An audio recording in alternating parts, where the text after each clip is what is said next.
خان صاحب سے ملاقات ہوگی. دیکھو یہ ہمارا انٹرنل معاملہ ہے, لیٹ یہ انٹرنل ہی رہے. یہ سیٹسفائیڈ ہے, میں سیٹسفائیڈ ہوں. آپ خوش ہیں مروت صاحب؟ میں مروت سے خوش ہے, مجھ سے خوش ہے, یہ پارٹی سے خوش ہے. یہ ہمارا انٹرنل معاملہ ہے. دیکھیں یہ انٹرنل معاملے پہ کوئی بات نہیں کرتی. ہم پارٹی کے انٹرنل معاملات پہ پبلک پہ کوئی بات نہیں کرتے. نہیں یہ کر رہے ہیں ہمیں سیاستدانوں کا سر بے فکر ہو جائے اور بات کریں.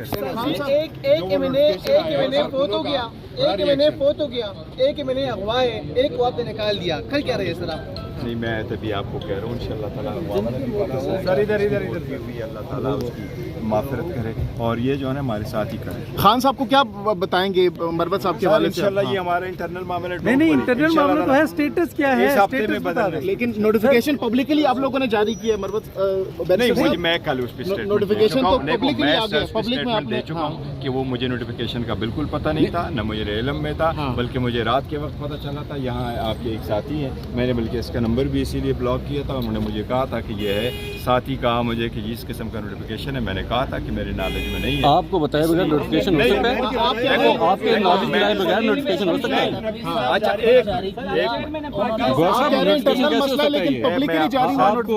میری بات سنیں.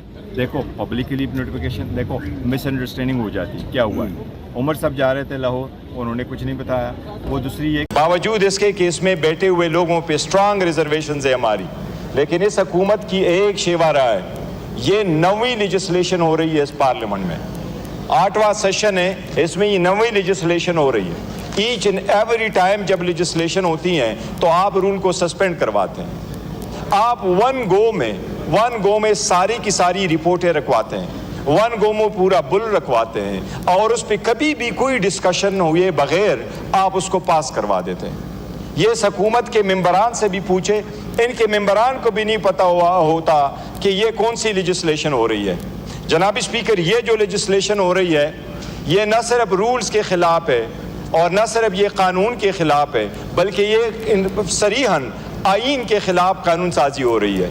سب سے پہلی بات تو یہ کہ یہ ساری کی ساری کوشش صرف یہی ہے, جس طریقے سے فارم 47 کو چینج کر کے انہوں نے اپنی حکومت بنا لی ہے, اسی طریقے سے اس مرتبہ یہ کوشش کر رہے ہیں کہ ریزرو سیٹس وومن کی اور مائنارٹی کے سیٹ ان کو لے لیں. جناب اسپیکر 78 سیٹیں تھیں ہماری, 78 سیٹ میں 67 سیٹیں ہیں وومن کی اور اس میں ہے 11 سیٹس مائنارٹی کی.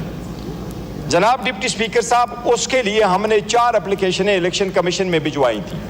قانون کے مطابق ہوا یہ تھا کہ جس وقت نامینیشن پیپر ہم نے فائل کیے, وہ نامینیشن پیپر کے ساتھ فارم 33 آیا. فارم 33 میں لکھا ہوا تھا کہ یہ سارے کینڈیڈیٹ پاکستان تحریک انصاف کے تھے. وہ سپریم کورٹ کے ریکارڈ میں موجود ہیں.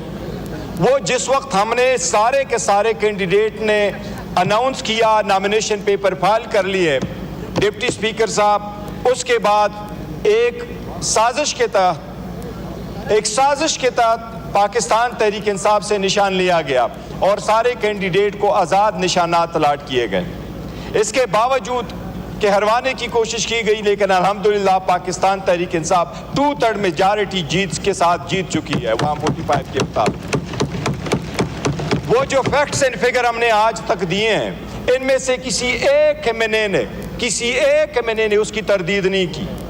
ہم نے ان کو رکھ کر کے کہا, انکلوڈنگ نواز شریف, کہ یہ سیٹ آپ اس فارم 45 کے مطابق ہار چکے ہیں. ایون ان کی طرف سے تردید نہیں آئی ہے کہ یہ میرے فارم 45 پہ میں جیت چکا ہوں. یہ آج بھی ہارے ہوئے ہیں اور یہ کل بھی ہارے ہوئے تھے.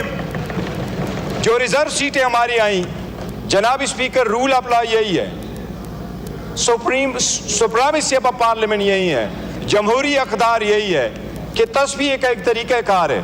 سب سے پہلے ہم الیکشن کمیشن گئے, پھر ہائی کورٹ چلے گئے, سپریم کورٹ آئے. سپریم کورٹ کے 3 جج صاحبان نے ان کا نوٹیفیکیشن سسپینڈ کیا. 13 جج صاحبان سپریم کورٹ کے بیٹھ گئے, 11 جج صاحبان نے اپنے رائے دی. انہوں نے یونانیمسلی یہ ہولڈ کیا کہ پاکستان تحریک انصاف پولیٹیکل پارٹی تھی, ہے اور رہے گی. وہ سپریم کورٹ نے یہ بھی ہولڈ کیا کہ ہم ہی انٹائٹل تھے ان سارے سیٹوں کے. اور تصفیہ کا طریقہ کار یہی ہے کہ ایک مرتبہ سپریم کورٹ نے کہہ دیا سو وہ فائنل ورڈ ہے. یہ پارلیمان